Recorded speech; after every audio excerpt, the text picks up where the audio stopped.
नमस्कार। जय श्री महाकाल। मैं पंडित शेषनारायण आचार्य आप सभी को आने वाला 5 अगस्त को मंगला गौरी की पूजन का विधान है। एकादशी तिथि हो, सावन का महीना हो, और यदि आप मंगला गौरी का विधि विधान के साथ यदि आप पूजन करते हैं तो आपके घर में मांगलिक कार्य होने का जो कई बार रुकावटें बनती हो, मांगलिक कार्य होना शुरू हो जाता है।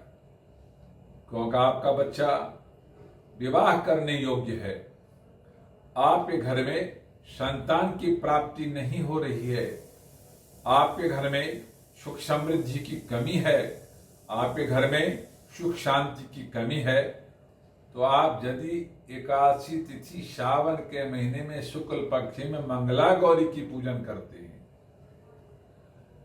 तो मंगला गौरी का पूजा करने के विधान शास्त्र का कथन है, जो उस दिन विधि विधान के साथ सुबह ही मन में संकल्प कर लें, जो मैं अपने बच्चों को कल्याण के लिए, अपने परिवार को कल्याण करने के लिए, हमारे परिवार को कल्याण हो, इसके लिए मन में संकल्प करते हुए मैं आज मंगला गौरी का पूजन करूंगा, जो हमारे संतान के विवाह आदि शुभ कर्मों का जो जिसमें रुकावट आ रहा है वो आराम से हो पाए।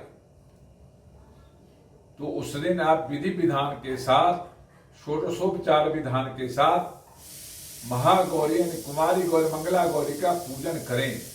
और करते हुए भगवान शिव को साथ में रखें और विधि विधान के साथ षोडशोपचार फूल से लेकर के और आरती तक लौकिक मंत्र या वैदिक मंत्र के द्वारा विधि विधान के साथ पूजन करते हैं।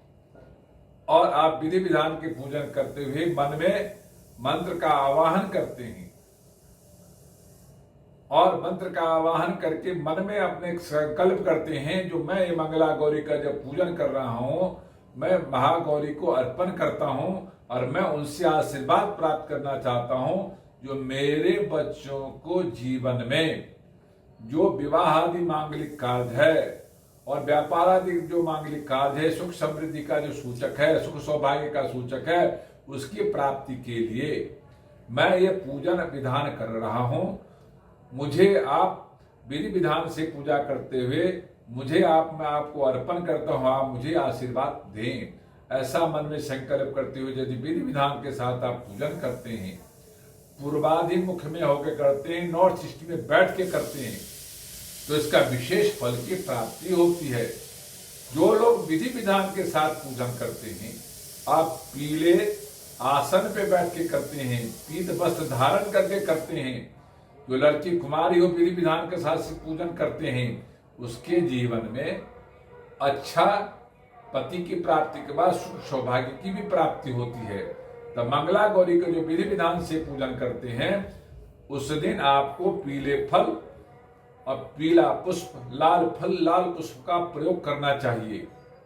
उस दिन पंचामृत से उनको स्नान करा करके आपको भी पंचामृत ग्रहण करना चाहिए। आपको विधि विधान के साथ प्रसाद को भोग लगाने के बाद आपको प्रसाद का भी ग्रहण करना चाहिए, तभी आपको अच्छा फल दिखाई देगा।